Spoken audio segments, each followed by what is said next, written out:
Hello everyone, welcome to How to Do It. In this video, we'll see how to clear browsing history of Google Chrome. So let's get started. So here I have Google Chrome open. If we go and check our history, we can see that we have some history here. So now, how can we clear this?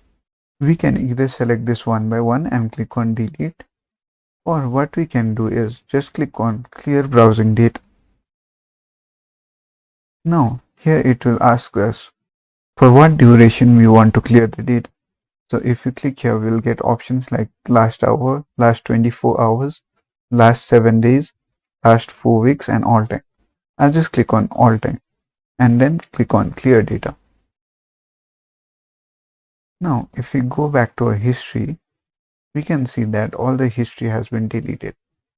So this was all on how to clear browsing history in Google Chrome. Hope you liked the video. Please do like and subscribe. Thank you.